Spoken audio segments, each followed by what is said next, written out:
Igwen Media, burudani kwa wote. Acha nishukuru sana kanisa. Mungu awabariki sana. Amen. Kutupa nafasi hii ya kuweza kusindikiza mwenzetu kwa heshima yake kabisa ya mwisho. Kama alivyoongea rais wa kilabu cha Maccabi Hasira kwamba mchezaji huyu alipokelewa mwezi kama nao aliongea, na tumemwona kwenye viwanja vyetu kwa ligi hizo 3 alizotaja. Hata na mimi leo nimeshtuka nilipokuwa ofisini nikapigiwa simu na watu wa Maccabi Hasira kwamba mchezaji De Bruyne Itabelo ameaga dunia. Nimeshtuka, basi nikaingia kwenye mitandao yetu ya kijamii nikaona kumbe tayari alikuwa amesha posti. Na mimi nikapanda kama rais wa chama hapa kambini kujaribu kujulisha wadau wote kwa ujumla. Niseme tu pole kwa familia iliyoachwa na marehemu, lakini pia tuseme pole kwa kijiji cha Ene ya kwanza. Lakini pamoja na hayo nitoe rambirambi zangu sana kwa timu ya Maccabi Hasira pamoja na wadau wote wa soka kambi ya Nyarugusu na nje ya kambi. Tumesikitika vya kutosha. Tulipokea taarifa hizi kabisa kwa majonzi makubwa, lakini Mungu amempenda zaidi. Lakini baada ya hapo naona rais wa kilabu tayari amefanya taratibu za watu kukaa kimya kwa dakika moja. Sasa tutafanya tena, lakini huwa tuna taratibu zetu kama michezo, kama mpira wa miguu. Lakini kulingana na muda kuna kipengele tumetoa cha mchezaji kucheza na mpira hapa kumsindikiza mwenzetu. Lakini tunatumia kipengele cha mwisho kabisa cha muamuzi muonyesha kadi nyekundu ili tumsindikize na jezi yake, na hii atazikwa nayo kama ishara. Na namba hii haitaonekana kwenye uwanja kwenye timu ya Maccabi Hasira hadi pale watakapochukua kombe. Ndo jezi hii itarudi kwenye uwanja ni Mario Dorsa.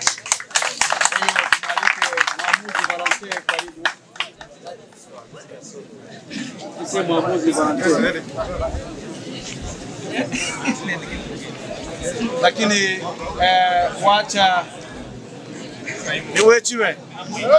wacha tushukuru, nimeona marais wa vilabu mbalimbali hapa, lakini pia nimeona timu zingine zimevalia sare jezi za kuweza kumsindikiza mwenzetu. Mungu awabariki sana, ndo umoja wetu tulionao hapa. Lakini pia na michango yetu tuache kwa mmoja wa kamati ya Maccabi Hasira, itasaidia familia kwa kuendesha msiba huu. Karibu mwamuzi.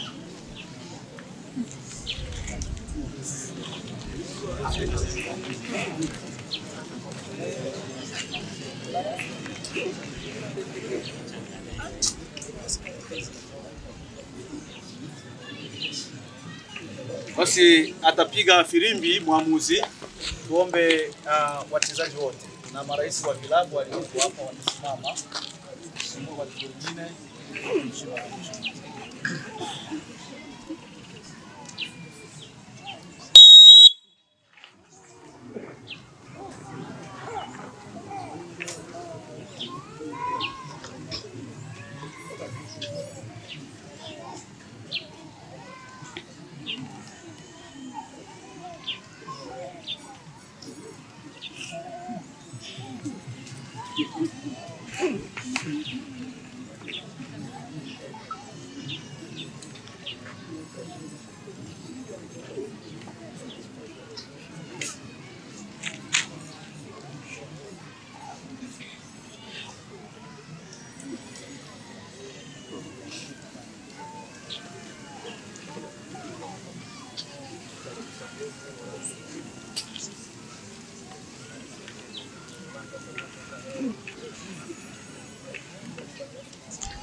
Igwen Media, burudani kwa wote.